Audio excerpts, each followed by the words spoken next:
Welcome to the weekly Roundup Part 2. You've reached Talking with Dr. Terry, 180 seconds to a better you, message number 462, and I'm Dr. Terry Wurzbacher.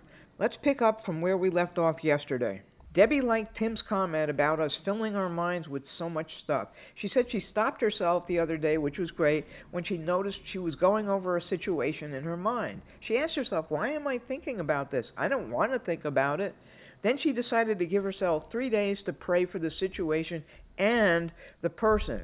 That way she could understand them better. I thought it's a great idea because it's a longer pause. It's a situational pause, for lack of a better word. It allows the fires or emotions to settle and your reasoning ability can come back to the forefront. And I think that's what happens. We get so overwhelmed with our emotions that reasoning part is buried way down deep. Debbie's idea of the 3-day pause gives the logical and reasoning part an opportunity to resurface. Melissa says she also has to stoke the fire once it's gotten going.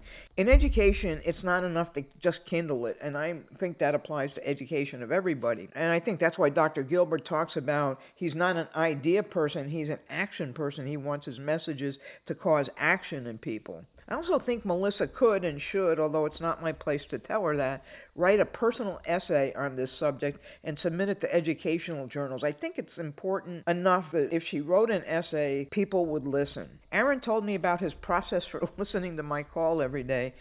And he said just about the time he gets to the dumpster to ditch his trash, I'm saying, have a diamond day.